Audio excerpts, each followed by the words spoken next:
All right, here we are. We're starting over. Okay. You want another ching ching? That's the first time for them here. Oh, that's Yeah. first ching ching Yeah. of the day. It's our second. For you.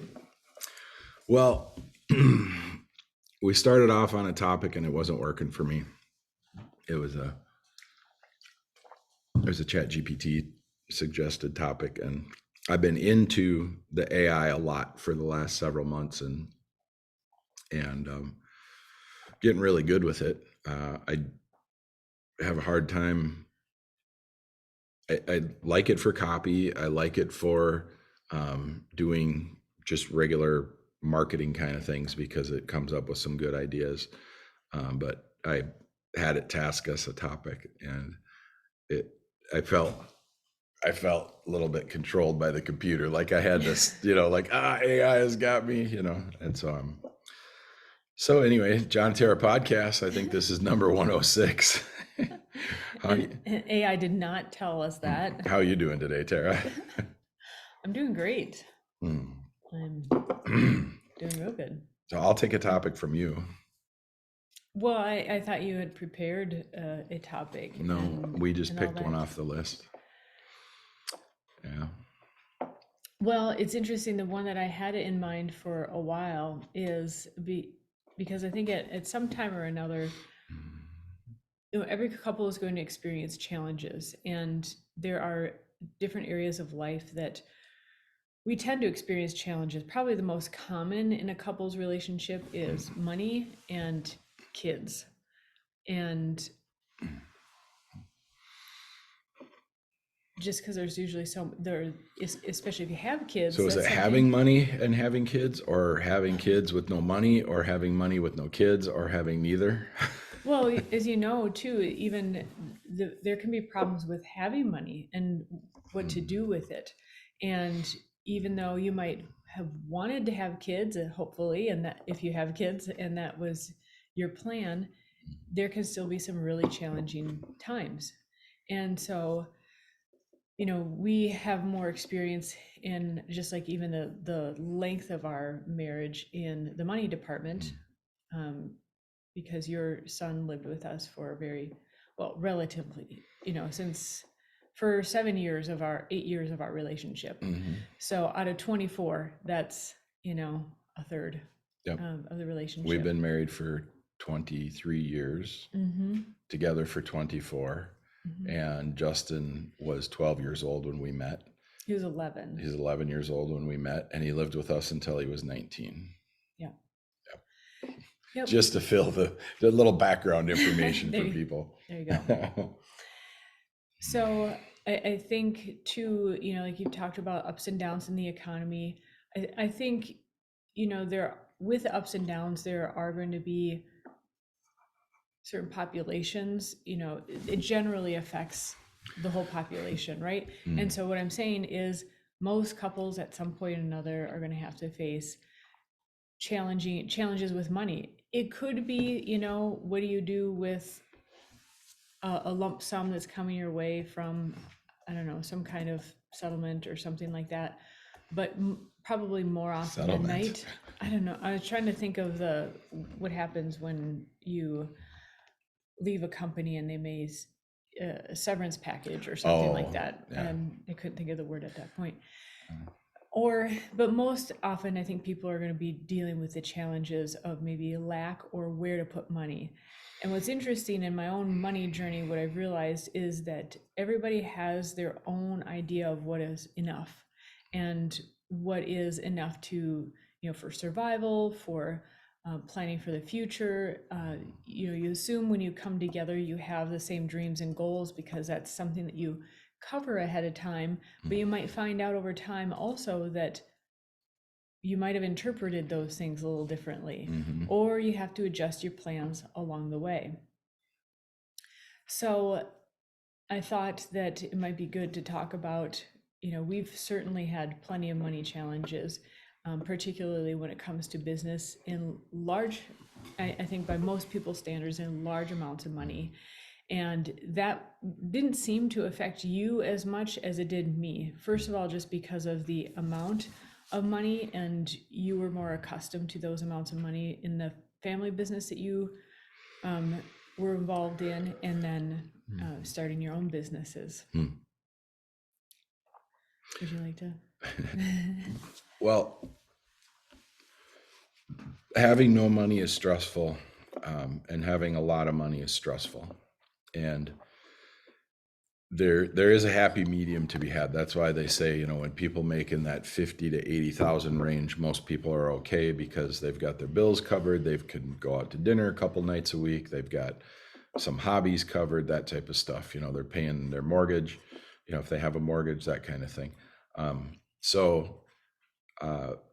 You know, when you have a lot of money, people tend to want to scale up, right? Let's say you've got $500,000 in the bank, right? And your income is copacetic with that, you know, and then people are kind of like, oh, you know, we can afford to do this. And, you know, if you have $500,000 in the bank, and you're making 50,000 a month or 40,000 a month, whatever it is, you got to be careful how much you're spending, because living at a higher lifestyle level crashes faster.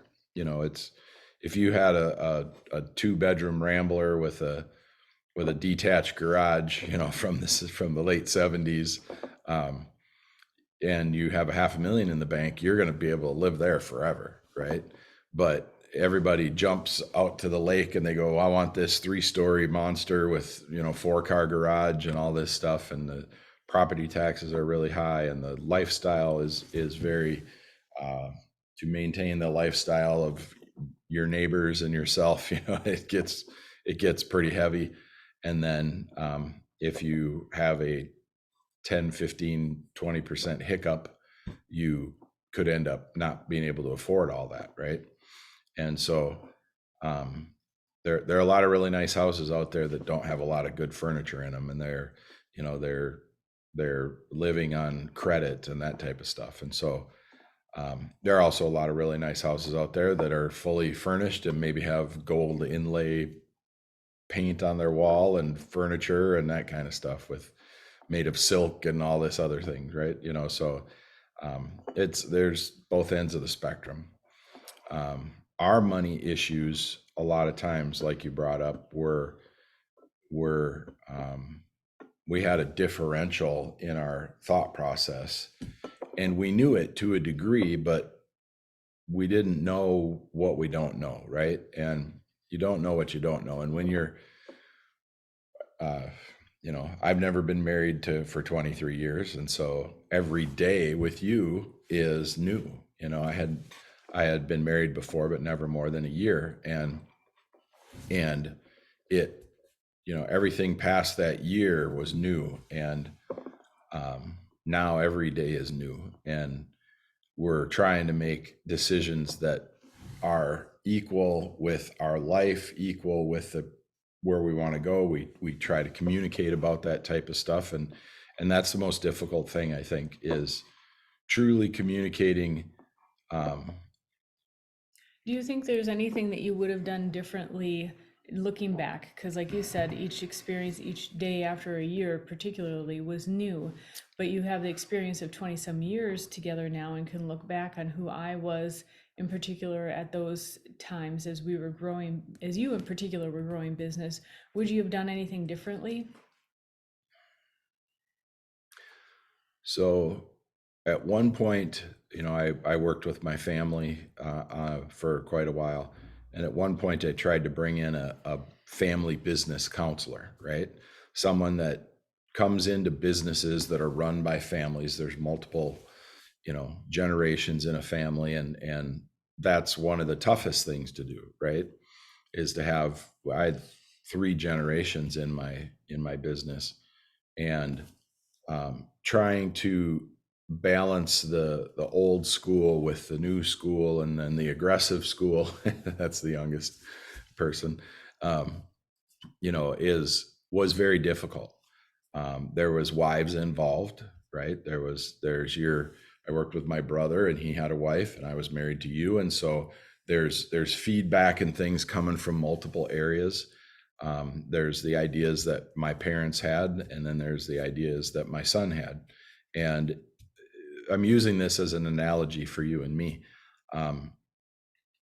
We've gone to counselors, and people will know this that have gone for counseling, or for, you know, marriage counseling or mediation between a couple, or just straight up, hey, we want to find out if there's different things we can do for each other. Generally, there's one person that is angry, right? They're not getting their needs met in whatever area, right? And if you go into counseling, what I've experienced is, if you go into counseling and, like, let's say we go in and the counselor says, well, why are you here, John? And I go, well, she brought me, and that's what happens, right? That's usually what happens. And so it's usually the woman that wants the counseling. It's usually the guy that doesn't want to go to counseling. And so then the counselor will say, well, Tara, why are you here? And you go, and the woman goes, and she's got this giant list, and the guy's like, well, I knew about the first two, but the next 8, I had no idea. And then the next 4, I kind of heard that once, but I think I was working on something, and, and my brain wasn't in the mode to hear it. And so she thought I wasn't listening to her. I guess that's what happened. I don't know, and then she's going, I told you that 10 times. And you're, as a guy, you're thinking, was that 10 times in a row, or was that 10 days in a row, or was that 10 times over a year? Or when you're trying to quantify this 10 thing, because you're going, geez, I guess that's the number. I got to listen by number 8. I better start listening, because there's gauges, right? Guys look at gauges, right? Even guys that are on computers all day long, they might have a bandwidth gauge playing on there, or they might have a stock ticker on the bottom, or they might have a fan control for their computer. When it gets this hot, they manually make sure the fans turn on at that point. Just guys like gauges, right? Guys like buttons and switches and gauges and all these different things. And Don't forget the dials. Yeah. and so it's like, okay, well, how do I gauge this? How do I do what I need to do? Are we in the red zone? Right. Oh, That's it. Orange. That's it, right? There's an RPM gauge, right? And it's like, okay, we're in yellow. The lines are getting thicker. Okay, it's turning red, and the horsepower is right there. It's right at the limit, right? So you just want to hit the power band. That's all. I know. Right? Yeah. And truthfully, so what would I have done differently? Normally, I wouldn't answer this question this way. Normally, I'd go, well, I like who I am. I like where we're at. I wouldn't do anything differently. But I think it's important for younger people, or people in similar situations, to know. If you go to counseling, you have to go as a unified front, right? You have to go there with the idea that you're both going to say something, and you're going to listen to the other person. It's neutral ground, right? And you got to tell the counselor this, because the counselor is going to look for who's causing a problem, right? And the counselor is going to try and drill in, and then they're going to be like, well, Tara, it seems like you how was your childhood? And then it just, and the guys are like, oh shit, we're going to go through this again. The problems about the parents, the problems about the siblings, all this shit's going to come up and bubble up. And now I got to deal with this for 2 weeks after we get out of here. And, and then the guy won't want to go back. So ladies, ladies will treat, this is the way I see it. Ladies will treat a counseling session like this is the last time I'm ever going to have a chance to get my points across to this dude. And so they go all in, right? And then they're with the counselor, and the woman are like, bark, bark, bark, bark, bark. And the guy's like, where the heck am I? Why did I come here? I'm not coming back, and that's why the woman thinks she's got to get it all out on the table, because maybe she went to counseling before with a previous relationship, maybe with a family relationship, right? And you think you're smart because you're like, okay, I'm going to say this, the counselor will say that, I'm going to say that, and then he's going to have to admit it, and then right? And if that's the way it goes, the guy's not admitting anything. He's just going, well, you're going to have to live with that, and we've been there, right? That happens. And I think I think if a woman wants to go to counseling, she's got to say, these are like 3 things I need to talk to you about. And I think we should have a neutral party in the room because I want to know if I'm off my rocker. That's the main problem is most women will not admit that they're wrong because they have that, what do they call it? That hypergamy thing. They have that, oh, I'll just get a better guy, right? And the guy wants to make the woman happy. Like we were just talking about the chickens the other day, this morning. And the rooster says, hey girls, there's food over here. And when the girls come over, he jumps on them and mates them.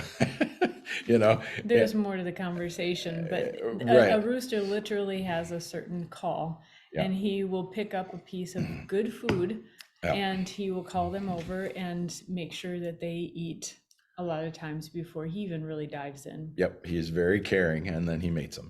And and a lot of times they squat down and they just get mated, and then that's it. It's part of the process. Everybody knows, right? And so I joked, I said, so see, I take you out to dinner and then I take you home and I mate you.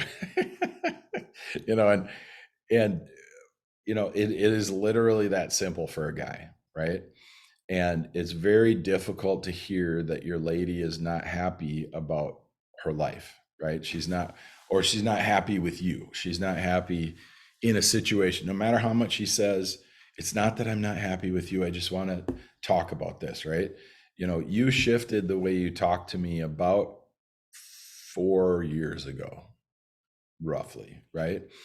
And it made a major difference in how I was able to listen to you. But that took 19 years to get to, right?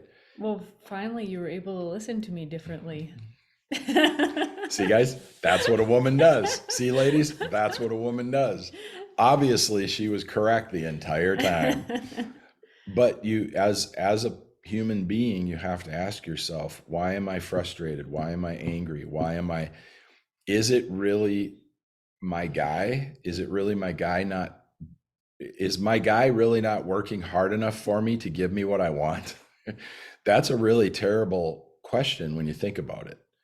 Is this person that I'm married to not working hard enough to provide for me what I want? And I think if I was a woman, I would be very honest about that with myself. I would be, and I'm saying that from the perspective of being a guy who's a producer and a worker, and I've been full-time since I was 15 years old working and multiple businesses, and I'm a go-getter. I don't need, if I got a universal income from the government, I'd still be go-getting. I'd still be doing my thing. I'd still be out there making something happen because that's just me. So trying to think like if I was a woman, I have a lot of traits in my mind that I think I would do.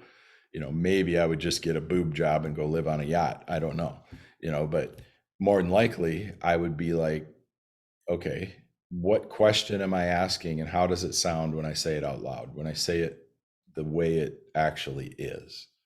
And I'm going to say it again. Is this guy not working hard enough or not capable of producing what I want in my life? And that's a terrible question. That's a horrible thing for somebody to think that the person they married has to produce everything for them to make them happy. And that's essentially a slave. I if I'm that guy and I go out and I'm spending all day long and I come home with what I come home with and my woman is not happy, I automatically feel like a failure. So ladies got to ask themselves, how much are they beating their guy down? And is their guy capable of rising above? So here's the couple, right? Is the guy capable of rising above, or is the woman constantly hitting him and making him go lower and lower and lower? And then all of a sudden he's not very interested, and he'd rather be at work. And, I think one of the saddest things I see is guys that go home and just hand their check to their wife. And, I think that's pretty sad. I don't think that's a realistic, no, maybe she puts it in the account and they sit down and, they work together on everything. Maybe they have it apportioned so that, she's taking care of this, he's taking care of that. We used to do that. And maybe not, but I have a really hard time with, innately, I want to produce for us, right? I have a hard time when you're not happy. I have a hard time with myself, and a guy won't tell you. He won't tell you. I feel like a failure when you say that to me, because it's just, now he doesn't think he's going to get any response that is going to change, even with the best woman. And I think you're the best woman. For years, I didn't say anything to you, when I knew that you were unhappy about something. I didn't say anything to you other than, well, you picked me, you're going to have to live with it, and you're going to have to buck up, and, if you want more, go get a job, that kind of thing. I mean, because as a younger person, you're defensive of yourself, and so for these young people, I think they have to find neutral ground. And I don't think it's 50-50. I think it's 100-100. I think you have to put in 100%. I have to put in 100%. And then we have to look at our result, and we have to be honest about it. And we have to go, well, we're not very capable of much, or we have to stop watching Lifestyle of the Rich and Famous, or stop watching the Kardashians, right? Because it's not realistic, to watch other people's lives and then you're doing something completely different, right? I mean, there's girls out there that are like, I'm going to be a billionaire like Kylie or whatever, whoever's the richest one, right? Well, no, you're not.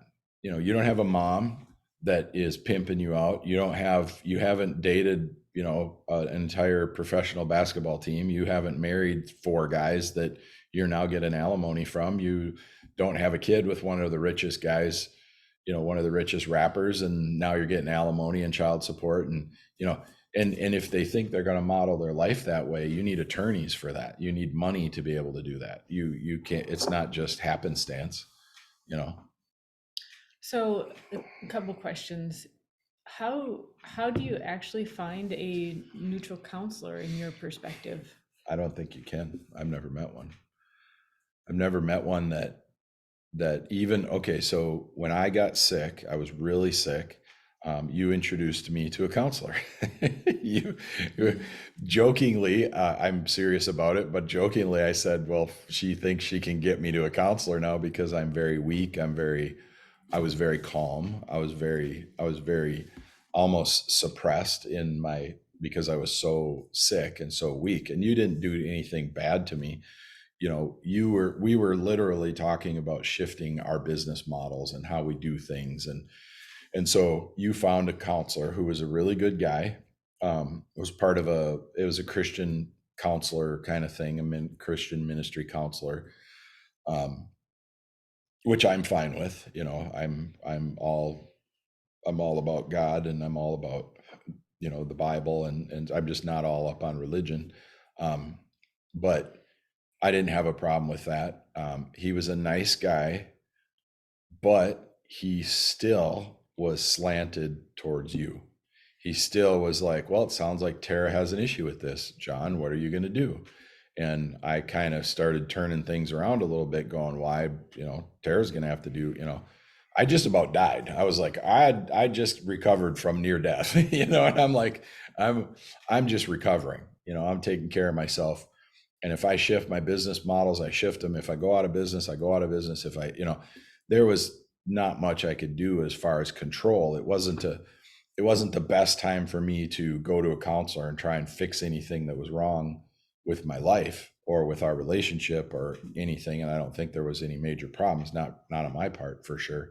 I didn't think, not like I wasn't doing anything that was a problem, but I didn't think that there was any problems. And especially any that I could do much about in the state I was in, because I'm an action guy. It's like, yeah, I can shift my thoughts. I can be a little bit more caring about some topic, right? But I'm more like, okay, well, if we're going to do something, we're going to do the work. We're going to talk about it. We're going to hammer on it. We're going to push through it. And then we have to deal with reality, because you can sit back and, it's like taking the rules of a video game and bringing them into real life, right? You can sit back and think you're going to do all this stuff, but then you got to go outside and meet the rain or the thunderstorm. You go out and it's baseball size hail. Well, you're not going jogging. It's there. You run into reality even when you make your plans, right? So you want to make plans that are closer to what you can do with your skill set, with the reality of life in general. And when you're running a business, this, you're running a decent sized business right now. It's a ship. You can't just make sweeping changes across the board and not upset the ship. You gotta, if you're in wavy waters, you got to turn carefully if you're going to turn around, or if you're going to change course. Or if you were in the old days, if you were in a schooner with sails, you had to make decisions based upon the wind, right, and your destination. So you might have to sail past your destination and come back down, depending on wherever or whatever it was. So we even came to the conclusion together that this counselor wasn't capable. We were operating, he had multiple counseling offices. So you thought this would be a good guy because he's running a business, he's married. And a guy, and you've tended to have issues with women counselors. Let's think about that for a second. Do you think the women counselors had issue with me? One in particular, did we go to, was it the one? Mm-hmm. Well, yeah, we only went to one. Yeah, that's not a very big demographic, but yeah, she had a massive problem with me. Totally. And so, yeah, I thought that his credentials would be a better fit, as you were talking about finding a counselor that's more neutral. Well, and we found he wasn't capable of dealing with us. Not that we had so many problems, we need a team of psychologists, but he wasn't capable of we were operating in our relationship at a much higher level than he was used to dealing with. I could see it. I'm not sure what you saw actually, but we both did realize that he wasn't right for us, right? I think he could have had some helpful tools. When you're first getting in, there's a different, I think each counselor has their own pace. It's like they have to get the story, they have to get, they have to gain your trust. And so they can't necessarily open up with all the tools they have in their toolbox. They have to get the picture first. And so I imagine it's really challenging because then also as a business, it's a strange contradiction in that business. Like they can't ask you and say, well, I'm available next Thursday again, let's book you in. They have to say, where would you like to go at this point? And you can decide, I'd like to just try things out for a while, or yeah, I feel like let's Is it meet that again they next. can't say I think we should legally, have another meeting? They can't say that? yeah, I think I'm pretty sure there's a legal, because otherwise they could be locking themselves into a client, which as a business, you want to keep clients coming in, but they can't do that.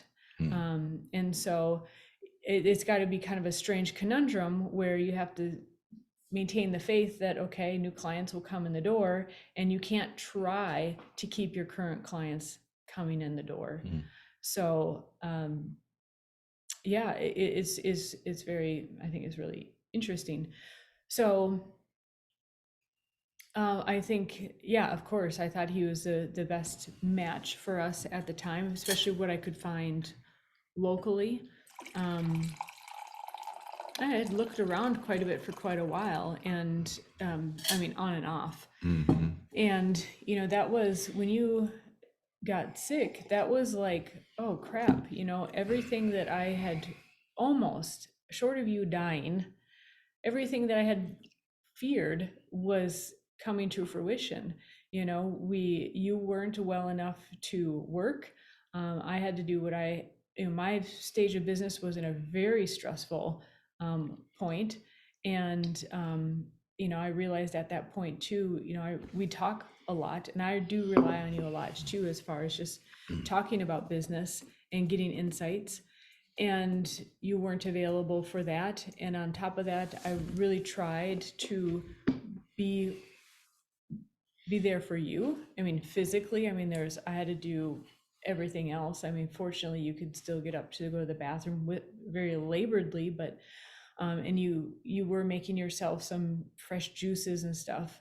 But it was like this, and if I'm gesturing a tiny distance between my fingers, that close between like real catastrophe, and we did feel it as far as our life and business later. And so so that did bring up what was already a lingering fear and kind of bring it right in front of me. It would be an interesting study to do.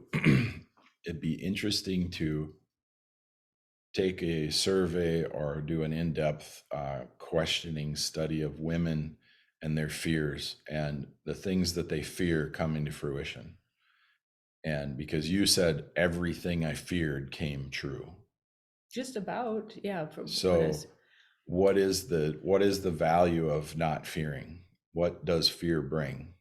Well, I've learned since that fear not only makes your life miserable at the time, but if we believe in things metaphysically, you're also bringing that energy into your life. So you'll feel what has not come to pass, and then it essentially leads to, if not physically, it at least energetically leads to what you don't want. Mm-hmm. So that's a lesson, isn't it? Mm-hmm. To be careful of what you fear, to not have doubt of the things that you want to accomplish. Because if you think you want to accomplish something and then the only thing you're doing is you're doubting and you're being afraid, how is that thing ever going to happen? Because where the thoughts flow, the energy goes, right? Because when you think a thought, you have neural pathways in your head, and so these thoughts are going across these neural pathways. And what are thoughts? Thoughts are moving electricity, and when electricity moves down a circuit, it creates a magnetic field and it attracts. And so do your thoughts actually attract reality? And I honestly can't tell you. There are metaphysics that explain how it can and it does. I honestly can't tell you. Yeah. But at the quantum level, scientists will say at the quantum level, absolutely. It's called the observer effect in experiments, right? If somebody is watching an experiment and they have an expectation, there's a certain percentage chance the experiment will go that way with a person watching it and expecting. So if that's happening at the quantum level, as above, so below, it's the macro and the micro, it's all working together to bring that to you. That's probably why these very wealthy people, dealing with billions of dollars, do ceremonies before they do things, because they're creating that thought highway, that pathway towards, that's probably why when we watch these memes of the news where 400 news stations are saying the same thing, they're making stuff happen. They're spelling it out, right? They're casting spells. Words have to be spelled, and the spell is a ritual ceremony that pushes something in a direction. So we've got to be careful with how we think, with how we doubt, with what we believe. So that's a really great thread, but I'm going to bring it a little bit back more to practical also. Go ahead. So since we're talking about couples, relationships, and money, I think a big factor that we pretty quickly learned in our relationship was that we came from very different backgrounds in regard to money. And your family, although your dad did work a job for most of your growing up life, came from a background of business owners, local floor laying and kind of local business kind of things, and started a business also when you were what, Yeah, 19 my or dad's dad something. had a flooring business, tile, ceramic tile, linoleum, wood floors. And my dad grew up in that business, and then my dad started a machine shop, and I grew up in that business. But he had a job until you were like 18, 18. 19. Yeah. So Yeah. most of your upbringing, there was still that job environment. And my family definitely was, the day-to-day job kind of stuff. I think, granted, most of our grandparents probably had a small business back at that time. That was more common than not. But that was still how I was very much raised, go to school, get a good job, Well, your grandpa work. had a business, had a painting business. Yep. And save your money, put it in a financial instrument. And but somehow your parents and family had a different viewpoint. I think they saw money also more as a tool. Mm. And where my growing up was more, it was something to, in a lot of ways, also kind of fear. And it was always a sense of not having enough for some reason or another. I don't remember as much consciously, but I just remember a sense of fear around it, even though I would say that we grew up a nice middle class lifestyle. And so when we got together, this is why I think it is important when you do decide who to be with, your backgrounds are important, because it is emblematic of symbolic and actual reality of how you will tend to think, and when you come together, how you will tend to think and be. And your family, Trying to get you in the light here. Like if I move forward, I cover up the light from the outside. Yeah, your family. So, but when you started out as a young man, your family had invested quite a bit of money into a business, and so that was still a very formative time in your life. Well, I will say this. Okay, I had businesses before my dad was in business. Had my own businesses since I was 12 years old. I would shovel driveways, I would mow lawns, I would do odd jobs around the neighborhood, and I made a ton of money as a 12-year-old. 12, 13, 14, because I couldn't get a job in a store or at a garage or whatever. And so I did that type of work. And then when I could get a job, I got my license at 15. Well, even before I got my license, I finally found a machine shop where I could get a job. And I went and got a job. I'd ride my dirt bike to work. And at night I would ride home because I'd go to work after school, right? And I would ride home, and my dirt bike didn't have a headlight. So I would ride in the dark, right? And I knew the road so well, I would just down the side of the road, and I'd keep myself on the edge of the tar and the gravel. I'd go back and forth so I could feel that I was still on the road, right? Because if you drive on the road, you can go off the road because it's just tar. So I used that line of tar and gravel. A couple times I almost wiped out because there was something in the lane that I didn't see because it was pitch dark, right? And Didn't even like think of taping a flashlight to the front or nope, something. didn't think of nothing. Just no, just going home. It wasn't very far, but it was, And so I had that job before I could fill out an application and legally get a job. And when I quit that job, the business owner yelled at me because he's like, "You're not even old enough to work. What are you going to do?" And I'm like, "In 2 months, I can get a job." And then I just went and baled hay, and then a few other odd jobs around the area just to make money. So I had a different mentality even than you know than my dad. I wanted to make money any way I could ever since I could get somebody to give me money, right? And that's why I shoveled. That's why I mowed. And I mowed with a sickle mower, with a push spinning sickle mower. And I would hook it over the seat on my bike, and I'd ride down the street to whoever's house I was mowing. Because if you flip it upside down, it freewheels. Didn't your dad though do designing in the evening for extra work or something like that? Yes, he did. That started when we moved out here to Hutchinson. Yeah. Yeah. He had a drafting board in the living room, and, we couldn't talk to him in the evening. So yeah, he obviously he has an entrepreneurial streak. I'm not saying he doesn't. I'm just saying nobody enforced upon me to make money. Actually, my mom found a big wad of cash in my bedroom, and she thought I had stolen it. And So I she, think there are different ways of doing that. I mean, you and your dad are quite different, but share similar, capabilities. And when you have a family, you're typically looking at having something regular, stable. well, my family wasn't entrepreneurial per se, right?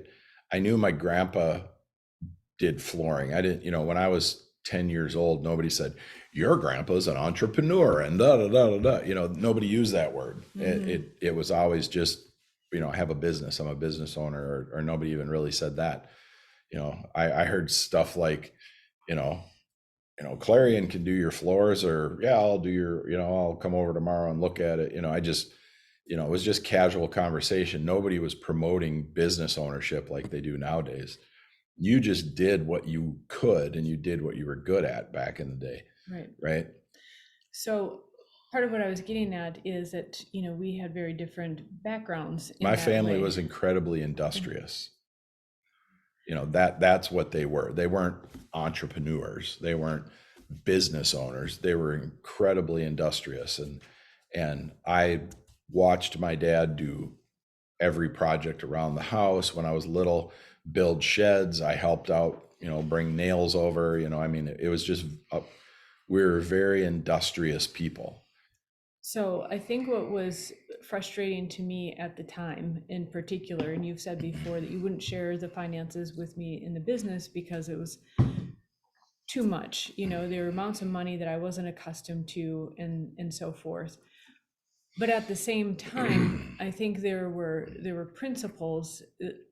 There are different aspects of like, even in the financial realm, there are different people, right? There are investors, there are accountants, there are money managers, there are people, bankers. They all deal with money, but they have a different role. And so even though I didn't have the experience that you had and was not accustomed to the amount of money you were dealing with, I was not, I still don't think that I was ignorant about money. I was very good about managing the money that I did have, and up to that point. It's a massive leap, when you go from wondering if you should buy $50 item to, very shortly after we were married, I was buying $100,000+ pieces of equipment and making, $50,000 decisions on a weekly basis. And so it I wasn't looking to be able to make decisions with you in business at that point. I wanted to be able to come together in our personal finances to be able to have a plan, have a budget, and work together on that. the part that wouldn't have worked is, okay, so I could have 150,000 in the bank account on any given day, right? The overhead and expenses of the business might have been 70,000 of that, right? And then 2 decisions later, and at the end of the week, I only have $5,000 in the account. And that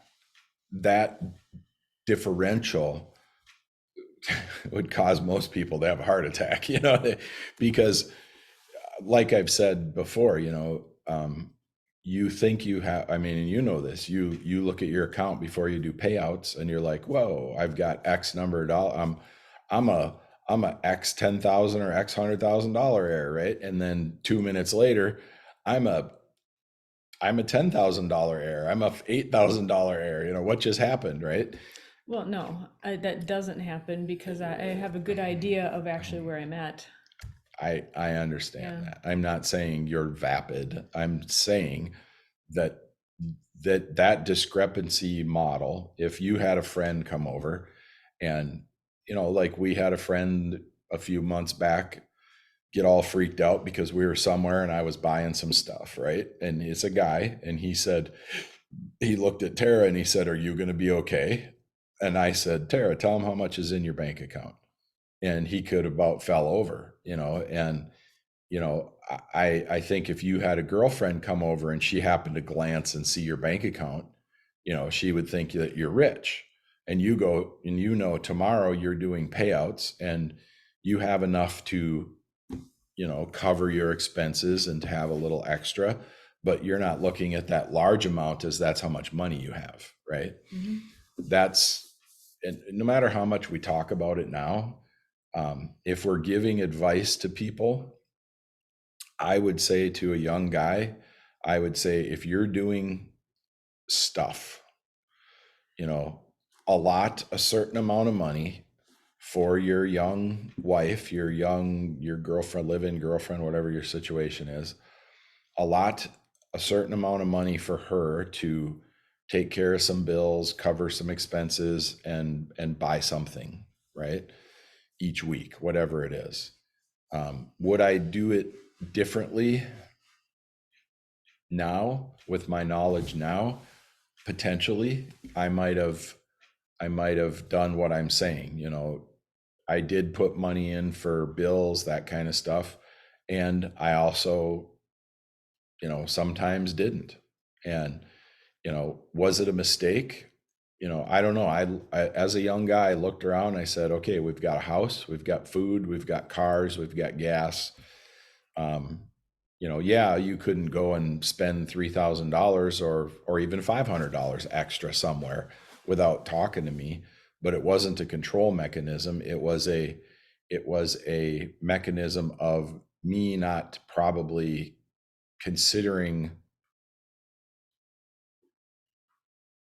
maybe not even considering you per se in the financial decisions, right? I still wouldn't have been able to bring you into financial decisions in the business, because as a business owner, I don't bring my employees in on business decisions, right? I don't bring, and you are not a partner in the business. Now, if I died, the business would be yours, right? And granted, early in our relationship, I was not involved in business. I mean, we did do a multi-level marketing business where we were totally 100% each involved. And then you started your own machine shop, and I was not involved with that. And I wasn't looking to be involved in the finances in particular, unless it seemed like things were really going wrong. I'm like, what's going on? Yeah, you got benefits from it, and you also, there was drawbacks where I would say, we're not paying the rent this week, we'll pay it next week, something like that. And you tended to stress about that stuff, and I didn't, because I would call the landlord and I would say, this is what I'm doing, and they'd go, okay, and I might have said, that's taken care of, or they're fine, or whatever, and The talk about chickens this morning was me comparing, yes, it was me comparing women to chickens. And believe it or not, hear me out, I think women often are very much like chickens. And anyone who has been around chickens know that it takes very little to startle chickens. And that, whether it's a female or male chicken, I mean, the roosters tend to be more cocky, so to speak, but they too are very easily startled and will tend to actually get more aggressive if they're scared. And so I would say in general, women are really similar, so maybe backing up a step, I had equated to chickens were originally wild animals, but we've domesticated them tremendously, but they are a very vulnerable animal. And they actually are, traditionally they are a bird, a tree bird or a brush bird, and they will roost. If they don't have a coop, they'll roost, or even some breeds will roost in the trees. And that's how they stay away from ground predators and how they stay away from air predators, because hawks and so forth are also, will eat birds, will eat chickens. oh yeah. And so, I mean, I didn't know this stuff before we had chickens, so I'm just Oh, kind of painting a picture here. I was going to say, thank you for the National Geographic explanation. You're welcome. And so there's a reason, if we want chickens, if we want eggs from our chickens, or if you're raising them for meat, you need to protect them. And it's like, if you want the benefits of this being, you need to be a steward to them. And I think women, if you want like a traditional relationship with a woman, it's kind of similar. If you want the great gifts that come from a woman, women are naturally more anxious, and I think that's something that we do have to take responsibility for and be aware of, and to take our fears to a higher source that can actually do something potentially about it, potentially, or maybe you have to go through that experience in life. But if you're in a situation where you've agreed in your relationship that the man is the primary provider, maybe she doesn't work or she's working part-time, it is, you've taken on that responsibility to provide, and there needs to be clear communication about what that means. And it can feel very unsettling to a woman, if that's your agreement, that all of a sudden, maybe all of a sudden, or maybe regularly, you can't pay your rent. That for a woman triggers, it's not just this month's rent, it is, oh my gosh, what is our future going to mean? If we have kids, am I going to have to ask someone to pay for diapers or something? And so it automatically kind of projects into the future. It's not just, doesn't feel like instability then, it's, is this going to continue this way? And I'm not justifying it, it's just so, this podcast is really to help people to understand maybe what's going on in the relationship without having that, what feels like a threat. Like you explained earlier, when I expressed my discontentment, you took it personally. And by us discussing this with each other, someone else may be able to hear this without that threat of feeling it personally. There's no way to not take it personally, because it's 100%. You're being told as a man that you're not providing, but you're gone 10, 12 hours a day to provide, right? And so, there's a lot of here's the thing. Women, be careful what you ask for. Be very careful, because most women don't understand how long it takes to make money, how hard you have to work, that you actually have to have skills, that you have to provide a value to a company for them to pay you. And it is a lot easier for women nowadays than it ever has been, right? So a woman can go get a job, make 70,000 a year and think she's killing it, and then she meets, 60-70% of the men she meets are making 45 to 50, so she thinks they're inferior. And it's not about, if when I got sick, if you hadn't had your business, I would have lost my business. And it's not about how much money you make or how much money I make when you're in a marriage. It's about supporting each other. And it's also about the things that, like when we talk about your business, there are things that I don't want to know, that I don't care about. Then I'll just tell you, I don't need to know that. I need to know this, this, and this if I'm going to help you. All the other stuff, whatever. When it comes to what I've seen and what I've heard and what I've observed, when it comes to a woman, if you start talking about it, you don't stop until every tiny detail is covered, so that she can understand it all, to assuage her fears. Guys need to know what they need to know to be able to move forward and get a job done. There's no guy sitting there saying, well, if I don't know all that, there's risk mitigation. It's built into guys automatically, but the risk mitigation is not fears. It's so that somebody doesn't sue you, so that you don't have to go dig a hole in your backyard. It's like, that guys think totally differently. Right. Yeah. And guys don't go, most guys, the guys that I know, we don't go forward with fear. We go forward with the belief that we can figure it out, the belief that we will conquer it, and also the desire for the adventure of trying to figure something out. Women tend to want everything in its place and all of it figured out so they can calm down, right? Guys want adventure. That's why most business owners are men. That's why most Red Bull athletes are men. That's why, that's why bullfighters are men. That's why most people running with the bulls are men. There's all these things that guys need to go through to figure out what their level is, what they can accomplish. And to take the person that you love the most in the world and have them talk about your shortcomings is I'm sure it's devastating. Oh, I'd rather cut off my hand. I mean, it's not even, I don't, you know, it's something you don't even want to hear, even if you know that it's true. You know, even if you're working on it, you know you're going to change it. You don't want to hear it. If it's something you know you can never change, you don't want to hear it. If it's, you know, Mhm. you just want to see a smile on your woman's face. And to be quite honest, most guys think that smile is going to come when he does something for her, and it's going to go away when he can't.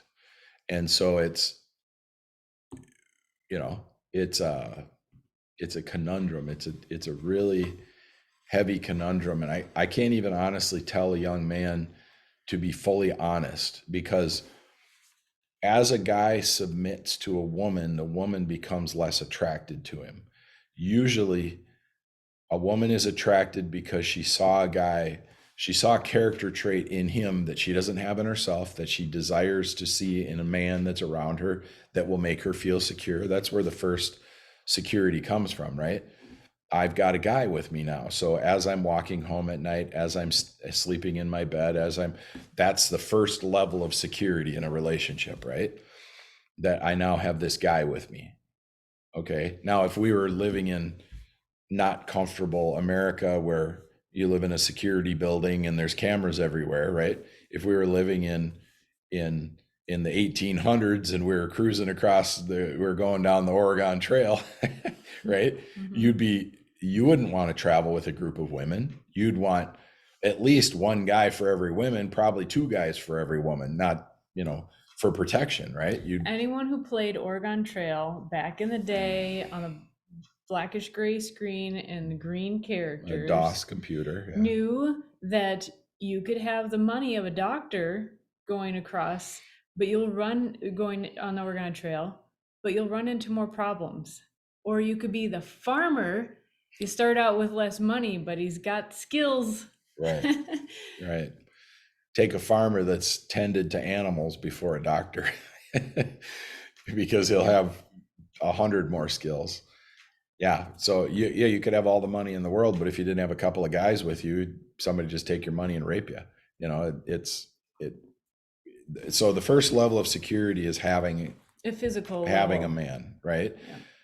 Well, it's like the hierarchy of needs, right? You have And your then physical stuff taken care of. what I would tell young ladies is you've seen too much. You've seen too much wealth. You've seen too many things. You've seen, you know, you got to think about what you actually need to survive. You need shelter, you need food, you need clean water, and actually that's it. You know, so if you have a garden in your backyard and it produces enough food, you know how to can food, and you got a cow and you can milk it, and you know, you can feed it, and you got chickens and you have eggs and you have a house and a well, and I mean that's all you need. Now you're going to have to probably pay property taxes and that kind of thing, so you need a way to make money. And this all might sound really silly, but you've got to know what you need versus what you want.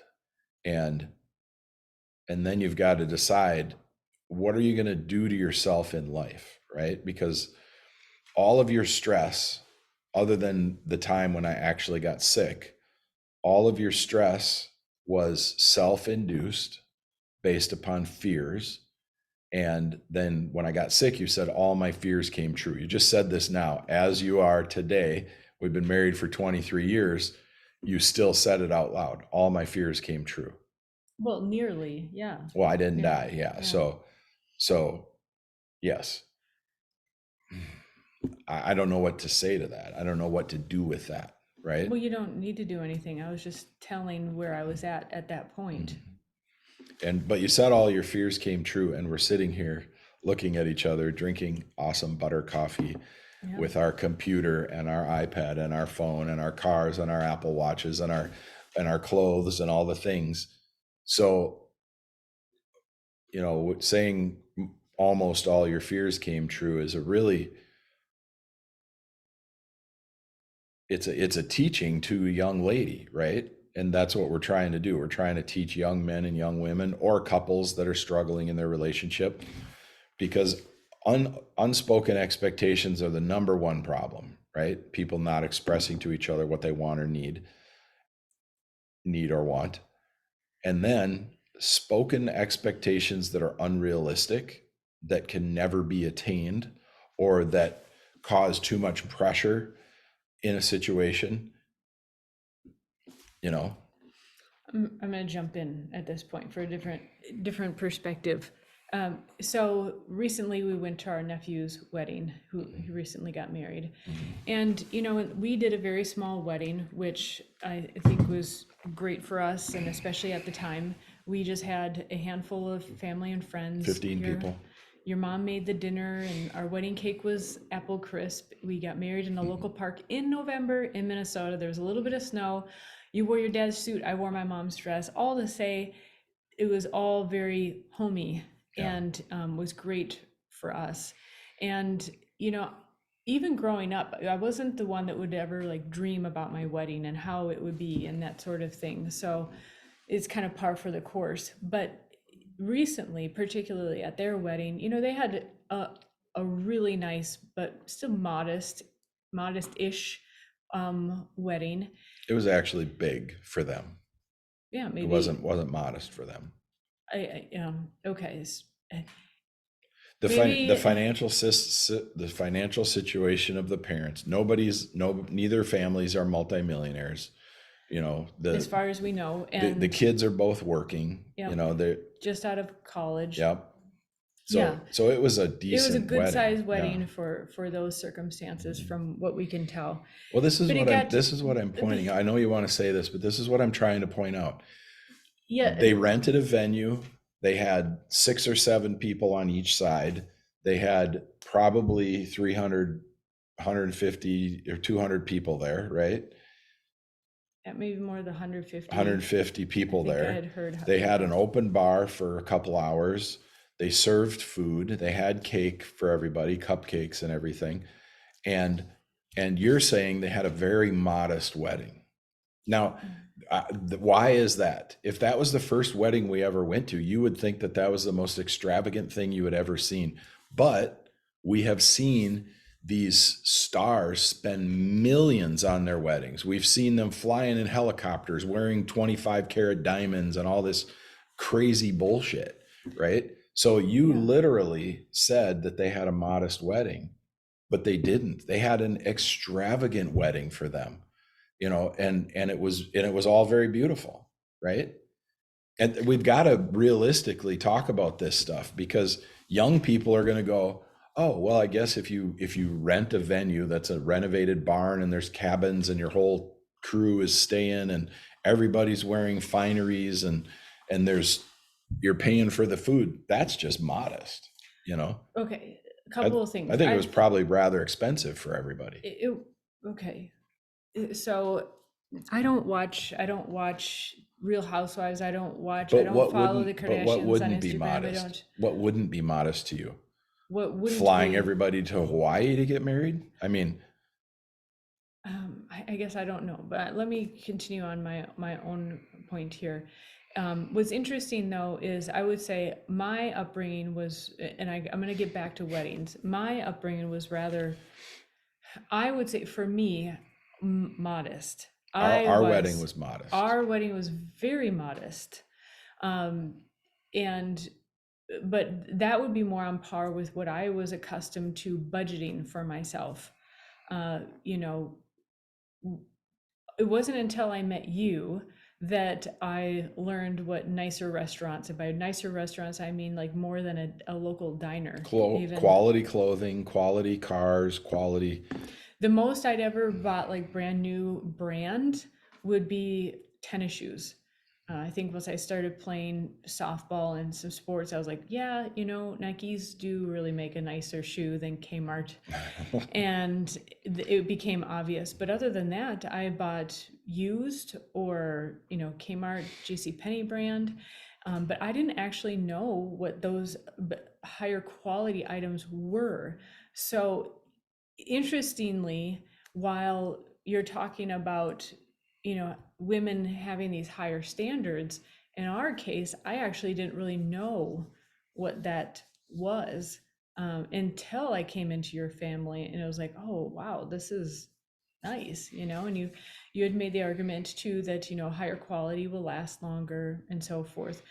You But spend a little more up front, but if it lasts 7 years versus 2 years, you're going to buy three of the cheaper one, which is going to be more expensive than the more expensive one. Over the course of 6 years, you're going to buy three, yeah. So getting back to weddings though, during that wedding process, it was occurring to me that, granted, weddings have become a very big industry and a spendy industry. I'm not denying that. But at the same time, I think that the process of getting married and actually like sitting down with a counselor, pastor, preparing, setting up, I think a good pastor would run you through, I have heard, let's say, would run you through some more exercises like we did briefly. It's like, how many kids do you want? What do you think is a reasonable income? Because I was 18, turning 19, but I was still really young and inexperienced. And I think, especially in that circumstance, there needs to be some reality spun into the situation that parents, in a way, can't necessarily do. And maybe even your new spouse can't necessarily do because either they're so young or it needs to come from someone else. Our parents could have, but your parents didn't approve. So Yeah. they were causing a lot of problems. They weren't there for you or us to sit down with and talk about life. My parents were, but we were sweeping up the crap from your parents for most of the time. And my parents, I was 30 years old, you were 19 when we got married. So I even though I made some mistakes, I already live life. I had an 11-year-old. I was managing my own budget. I was managing all my stuff. There was no reason to sit down with somebody in my expectation and have, here's how you talk about money together. Here's how you deal with everything. I think it's way better. Now, this is going to sound, well, I don't care what it sounds like. I think it's way better to get married at an earlier age when you don't have all the experience, all the problems, all the baggage. Even as a guy, I had baggage I didn't know about for years, dealing with you. And that was part of the reason why I didn't share the money, because I had previous relationships and previous marriage where money was being literally stolen, And that was really unfortunate for me because I'm absolutely the opposite. it's not unfortunate for you. It was unfortunate for me. Okay. Okay. Not all of my past or not all of your past is inflicted upon the other person, right? It was inflicted. It felt unfortunate for me because I felt that I was restricted based upon other people's behaviors. That's your perception. I was doing things based upon the way that anybody does. You do things based upon the lessons you learn in life and the things you're dealing with at the moment. And it's a combination of applying things from your past that you've learned and also doing different and new things with the things that are happening to you, because it's not all 1 and 2, 1 and 2, 1 and 2. Sometimes it's 2 and 6 and 6 and 8 and 4 and 3. And, it's not like, I didn't turn to you every day or ever and say, you're just like this other woman. You're blah, blah, blah. You're doing this just the same. In my psyche, what I didn't know, because I am a very aggressively, purposefully changing person. When I find a problem, I fix it. There were things I didn't know were a problem, and I had some trust issues, right? And that wasn't primarily around money. That was some of it was money, some of it was relationships, some of it was just straight up crazy and utter betrayal and crazy behaviors. And 1 minute everything's fine, 2 minutes later there's a pan flying across the room, not knowing where somebody is at any given moment, right? So it wasn't just money. For you, it was mostly money. For me, it was when is this relationship going to end? You know, and it was that way for a long time. It was like, because, you know, am I going to come home one day and you are going to say to me, I don't want to do this anymore. I don't want to be in a relationship. I'm gone, you know, or I'm going to come home and there's going to be a guy sitting on the couch, you know, and I'm like, who's this? Oh, this is my friend from so-and-so, wherever. And I'm like, then I have to have the talk, you know, you can't have guy friends over when I'm not home, and you can't go to guys' houses without me there, you know, and then, I think it's reasonable to think that that it would come out in money, because if you don't trust a person, why would you enable that, of course, help yeah. enable them with a tool to help them to leave you, to have their own enables a person to have more decision It making. wasn't about control. It was, if we went through all the money, where it was and where it went, 99% of it went to business, right? It was me aggressively trying to grow business so I could, you saw it, right? I had a director in my shop after a year. I started a shop in our garage. We moved the shop to a larger location because I needed more machines. Then within a year, I had a operations manager, and we lived in Wisconsin. Aggressive, right? Within a year and a half after we moved the shop out, within a year, so it'd be like a year and a half, we bought a house in Wisconsin. Right? You got what you wanted. I mean, we're talking insider trading a little bit here, Tara wanted a house, right? We lived in a townhome. She wanted a house. Within a year and a half of starting my business, we bought a house in Wisconsin, $375,000. Now it would probably be 650, 700, right? Beautiful, overlooking a valley, vaulted wraparound deck, you know, in-floor heat garages, in-floor heat outbuilding, all just beautiful, right? And then after a year of being out there, I got bored and started a shop out there, because I was like, you know, I was kind of retired, right? We made enough money to do that. The shop was running in Minnesota on its own. So, you know, and then 2008 happened, and we felt it in late 2006, and that was happening. The housing bubble was going to blow up. And so things shifted, right?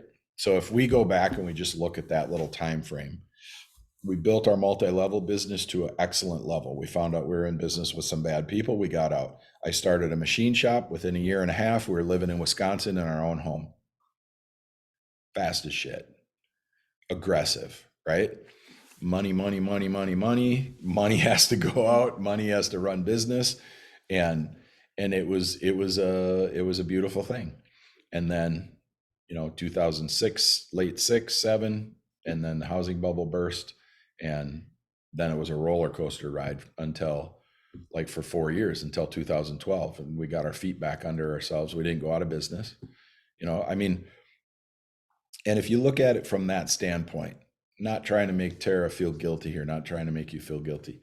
If you look at it from that standpoint, you had something none of your contemporaries had. You had something you'd never even seen in your own family. You had somebody that was able to start a business, build a business, get to a point of having 6 or 7 employees, and then buying a house, moving out of state, having a business run itself, and then starting up another business location and getting that going, and funding that, and putting, you know, $300,000-$400,000 worth of machines in there. So I had 2 locations in 2 different states, and then the economy hit us so hard, we had to get rid of our house. We had to close one location, and then we had to move our other location to another smaller location and get our feet back under us. And then it was another meteoric rise to, you know, to whatever our gross receipts were, way better up into 2012. And then, you know, you've been there the whole time. And yes, I didn't expose you to the money. I had to make so many decisions so quickly all the time. There was no way for me, and my limited business knowledge, my limited capacity as a man, there was no way for me to even think about how I was going to expose you to what I was doing. I was just trying to get us to the next level every time we went. And so what I would say to young women is, ask your guy what he's doing. What is your day like? What is your, and then treat him like a hero. you know don't oversell it because he's going to know, but just thank him for what he's doing, and then understand that he's not in control of everything. No matter how you see him, no matter how you look up to him and you love him and you think he's incredible, he's a human being and he's a man. He's fallible. He's going to make mistakes. He's going to make decisions that you don't understand. And if you really truly want to understand it, not saying Tara was this way, if you really want to truly understand it, you have to act like a partner. You have to act like a business partner. You have to act like a competent woman. You can't stomp your feet. You can't cry. You can't throw fits. You can't do anything to take away from how he sees you at a mature level, right? If you demand things, if you throw fits, if your biggest thing is that you want a purse and he's buying $150,000 machines or $400,000 machines, or if he's outfitting his company to the tune of an extra $2 million that year, and you're complaining that you can't drive a Land Rover, or whatever it is that you want, he's not going to take you seriously. If you are somebody that he can say, today I made a business deal, I think it's going to go really good. And you say, well, what was it? And he goes, well, I spent $175,000 on this, and I believe it's going to return, this. And then 6 months later, it doesn't return that. The woman has to say, I'm sorry, that didn't work out. I know I know you'll figure it out. Something like that, right? She can't say, but you said this. It's almost like you promised. It's almost like you said, and then you're just a whiny teenager that's looking at her daddy going, I want this and you're not doing it, and then you won't be taken seriously if all you want is stuff for yourself. And you have to be putting into the relationship, and that's not just sex, and it's not just cooking. It's what me and you are doing right now. I can come to you, you can come to me, and we can look at things objectively. And to be quite honest, you asked what would I do back then? It takes time. Nobody trusts anybody 6 weeks after they're married. Nobody trusts anybody 3 years after they're married. It's you do trust to a certain level, but if you see strange behaviors, you start to not trust, right? You're like, what is that? Why is that? What's he thinking? What's she thinking? Why would they do that? Why would he say that? Oh, he just smiled at that person, that woman. Oh, she just said hi to that guy at the grocery store. What, and there's always those little things, right? And anybody that says I 100% implicitly trust, in my opinion, is either faking themselves out or outright lying. There's always a chance that there's a problem, that you're not going to be with somebody. But you can't live life feeling that that's going to happen to you, because that'll drive you crazy too, right? So there's a balance to be had. And I think that balance is in communication. I think me and you started this podcast because we have these talks together, and we were never referencing anybody else. Like when I say, Tara said this, Tara wanted this, I feel really weird doing that. I just want to have a conversation with you and record it, because I don't want to be trying to teach somebody else. I want somebody to learn from what we do and say with each other. I want people to learn from that. I don't think teaching it is the proper way to do it. I think being the example and talking about the process and talking about the example of what we did is the way to do it. And that starts to sound like teaching, but it's not. It's not like, well, number one and number two and number three, because we didn't do it. Shit, we were on number 100 before we're on number two, and then number one came after 50, and then, because we're figuring out our life. Two people get married, they come together, they come from two different families. Sometimes they come from 4 different families nowadays, right?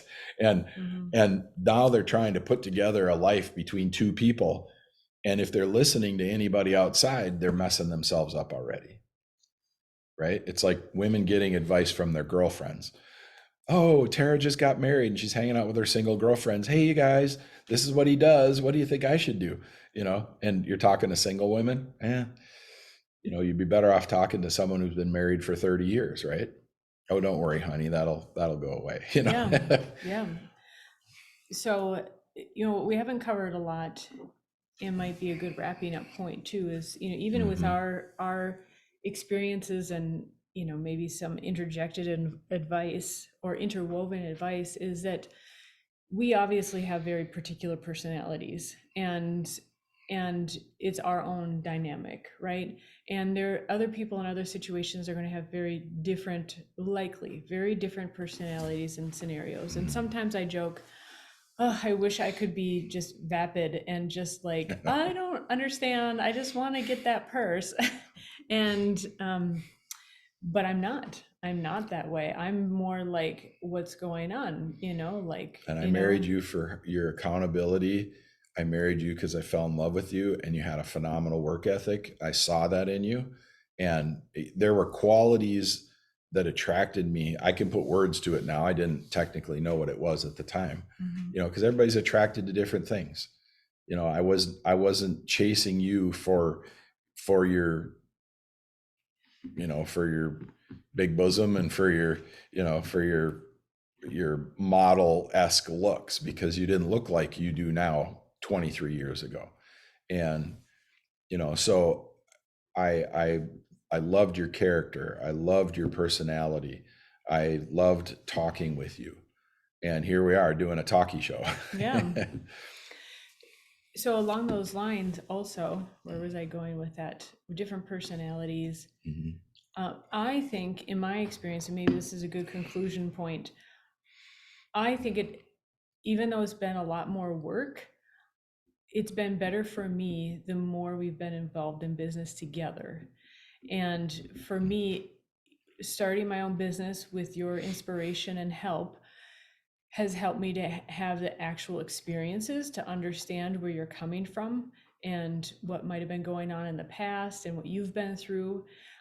And so it helps me to have the firsthand experiences and also be able to manage that money in a business sense from the ground up, from tens of dollars to tens of thousands of dollars.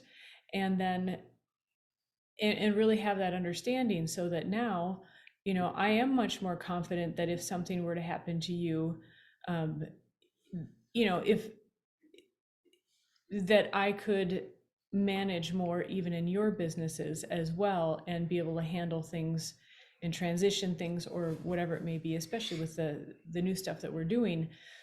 And that, for me, capability builds confidence. But also, since you were sick, we both went through some significant changes. And interestingly, we started this podcast beforehand. So this podcast isn't even a result of that. So we could actually even see some before and after kind of stuff. But I also learned that I had to take these fears and concerns and desires that I had to God and not to lay them on you, that I was taking God-size stuff and putting it on you. And that's something I wish I had realized a lot earlier. It would have been easier on both of us. So those are two things, I think. One, having to do with personality. I think it would have been better for me personality-wise to either be involved in business with you earlier, from the inner workings and such. But then there's just time, there's time and timing, and to be able to actually understand more what was Early going on, I was trying to work myself out of a job. I wasn't going to bring you into my business. Yeah, and I can understand, if we're already talking about money at home, you don't want to necessarily bring me in and then it's another incident, another situation like that at the shop. Yeah. Well, you remember early on too, you'd say, how was your day? And I'd say, great. And you'd say, well, tell me more. And I'd say, no, I did my day all day. I don't want to come home and talk about it. Yeah. It's when you're moving aggressively and you're moving hard, and that's generally what guys do in business, they just need everything to get out of their way, so they can accomplish. And I've had more experiences working with people in business now too, and there are people that I want to just stay out of my way. I gotta, if you want me to do this job, I need to clear runway, and not you following up on me or saying, nope, but you can't do it that way. Right. That is just like such an impediment and so annoying. I'm glad you get it. Yep, finally. Well, that's 2 hours and 25 minutes. Was Holy that the cow. whole recording though? I mean, I don't know. holy moly. Well, anyways, we've got more to share on the topic. Still learning and developing. That's good for now. Oh, yep, that's all for now. Bye-bye.